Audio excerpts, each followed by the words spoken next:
امراؤ جان ادا امراؤ جان ادا مرزا ہادی رسوا کی لکھت کردار نگاری۔ امراؤ جان ادا میں دو قسم کے کردار موجود ہیں۔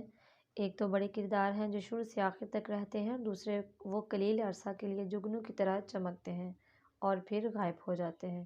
امراؤ جان ادا کا والد، والدہ دلاور خان، پیر بخش خانم، بوا حسینی اور خورشید امیر جان ایسے کردار ہیں جن کا کام بہت کم عرصے پر محیط ہے، لیکن ان کی اہمیت اپنی جگہ قائم ہے۔ دلاور خان کا کردار دیکھیے کہ وہ برے ماحول کا پروردہ ہے۔ اس کا مزاج ایسا بن جاتا ہے کہ انتقام لے کر رہتا ہے۔ وہ امیرن کو اغوا کر کے خانم کے ہاتھ فروخت کر دیتا ہے۔ یہ امیرن کے والد جمعدار کی سچائی کی وجہ سے اس کی بیٹی کی بربادی اور تباہی کا سبب بن جاتا ہے۔ دلاور خان آخر میں گرفتار ہو جاتا ہے اور سزا کے طور پر اسے پھانسی پر چڑھا دیا جاتا ہے۔ بوا حسینی اس لیے ایک اہم کردار ہے کہ اس نے امیرن کے سر پر دست شفقت رکھا اور امیرن سے امراؤ بننے میں مددگار ثابت ہوئی۔ مولوی صاحب نے امراؤ میں شعر و ادب کا ذوق و شوق پیدا کیا۔ خانم کے کوٹھے پر بیگا، خورشید اور بسم اللہ امراؤ کی ہم عمر تھیں، اس لیے امراؤ ان کے ساتھ جلد گھل مل گئیں۔ اس طرح یہ آپس میں سہیلیوں سکھیوں کی طرح رہنے لگیں۔ گوہر مرزا کا کردار بھی زندگی سے بھرپور ہے۔ بسم اللہ جان اور خانم کے کردار حقیقت نگاری کی اعلیٰ مثال ہیں۔ خانم ایک جہاں دیدہ اور سرد و گرم چشیدہ طوائف ہے۔ وہ کوٹھے پر موجود بے شمار نوچیوں کی سرپرستی کرتی ہے۔ اس کے رہن سہن سے رعب اور دبدبہ ظاہر ہوتا ہے، اس لیے نواب زادوں کا خانم کے آگے دم فنا ہوتا ہے۔ خانم کا دوسروں سے رویہ ایسا ہے کہ نواب زادے اس کا احترام کرتے ہیں۔ اب ہم بات کرتے ہیں مختلف کرداروں کی جو کہ اہم کردار ہیں۔ سب سے پہلے بسم اللہ کا کردار۔ بسم اللہ خانم کی بیٹی ہے۔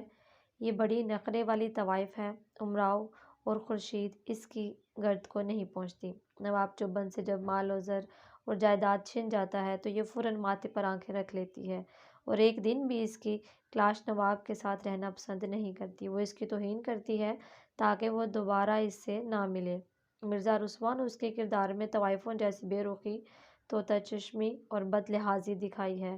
وہ بڑی سخت دل ہے، ظالم ہے اور اپنے محبت کرنے والوں کے دل کو کھلونا سمجھ کر توڑنے کا فن بھی جانتی ہے۔ دوسرا اہم کردار ہمارے پاس خورشید جان کا ہے۔ یہ کسی ذمہ دار کی بیٹی تھی، قسمت اسے کوٹھے پر لے آئی۔ یہ کوٹھے پر پہنچ کر بھی شریک خواتین کی طرح رہتی تھی۔ یہ بری عادات ہرگز نہیں اپناتی۔ یہ کسی ایک آدمی کے ساتھ زندگی گزارنے کو ترجیح دیتی ہے۔ یہ اپنے چاہنے والوں کو قریب نہیں آنے دیتی۔ تیسرا اہم کردار فیضو کا۔ فیضو ایک بڑا جاندار کردار ہے۔ فیضو تعلیم یافتہ نہیں ہے۔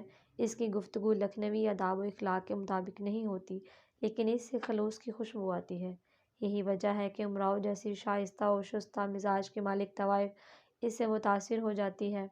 فیضو نوابوں، جاگیرداروں، رئیسوں اور امیروں جیسا ساکت و جامد کردار نہیں۔ یہ خطرات اور ہنگاموں کا سامنا خندہ پیشانی سے کرتا ہے۔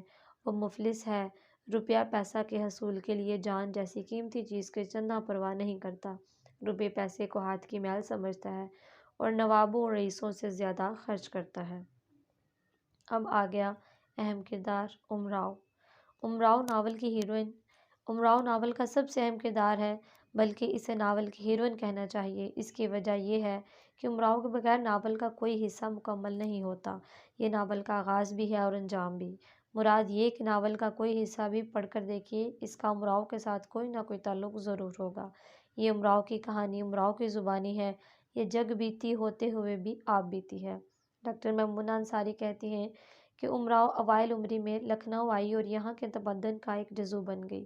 اس سوسائٹی میں اس کو زندگی کے تجربات حاصل ہوئے۔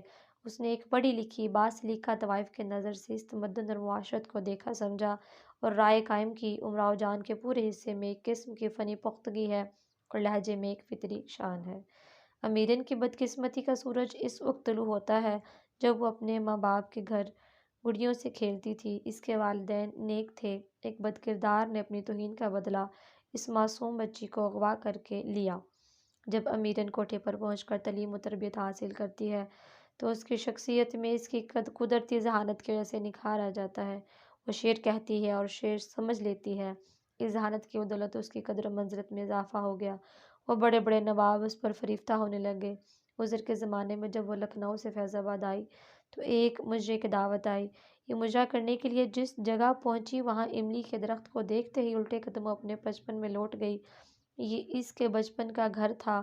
ماں سے ملاقات ہوتی ہے، اس کے ضمیر پر چوٹ لگتی ہے، بھائی اس کے قتل کے لیے تیار ہو جاتا ہے اور یہ سر تسلیم خم کر دیتی ہے۔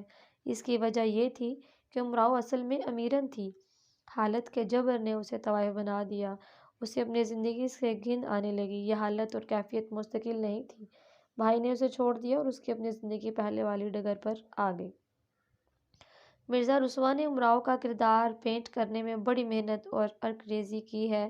وہ فطرتاً ایک شریف ہے۔ اس کے کردار میں اس وقت تبدیلی آئی جب اسے طوائف کی زندگی سے نفرت ہو گئی۔ اب قاری کے دل میں اس کے لیے رحم اور ہمدردی کا جذبہ پیدا ہو جاتا ہے۔ اس میں شک نہیں کہ جب اسے طوائف بنا دیا گیا اس نے اسی زندگی کو اپنا لیا۔ طوائفوں والی عادات بھی اس میں نظر آنے لگی۔ جب اس سے ناموری میسر آئی تب اس کی وفاداری میں بھی اضافہ ہو گیا۔ وہ نوابوں رئیسوں کو لوٹنے کے نہ تو بہانے تراشتی نہ اخلاق سے گری ہوئی بات کرتی۔ طوائف کا پیشہ اسے برا لگنے لگا۔ وہ عام لوگوں سے دور رہنے لگی اور صرف مجرم کرنے تک محدود ہو گئی، کیونکہ اس کا ذریعہ معاش بھی یہی تھا۔ آہستہ آہستہ اس نے ملازمت اور رقص و سرور ترک کر دیا۔ ناچ گانے کو وہ گناہ کبیرہ سمجھنے لگی۔ عمر کے آخری حصے میں کربلائے معلیٰ کی زیارت کے لیے گئی اور صوم و صلات کی پابند ہو گئی۔ مرزا رسوا نے امراؤ کی کہانی اس انداز میں بیان کی ہے کہ امراؤ کی زندگی کی تمام پرتیں ہمارے سامنے آ گئیں۔ امراؤ کی فطرت کھلی کتاب کی مانند ہماری آنکھوں کے سامنے آ جاتی ہے۔ امراؤ کی فطرت میں طوائف پن نظر نہیں آتا، نہ وہ گاہکوں کو پھانستی ہے، وہ دوسروں کے اچھے طور اتوار کی قدر کرتی ہے۔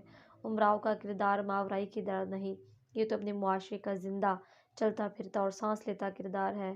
امراؤ نے گناہ کی زندگی اس لیے قبول نہیں کی کہ وہ کوئی پست ذہن کی عورت تھی اور گناہوں کی طرف مائل تھی۔ یہ تو حالات کا ستم تھا۔ وہ گھر سے کھوٹے پر پہنچا دی گئی، اس کے پاس اب واپسی کا راستہ نہیں تھا۔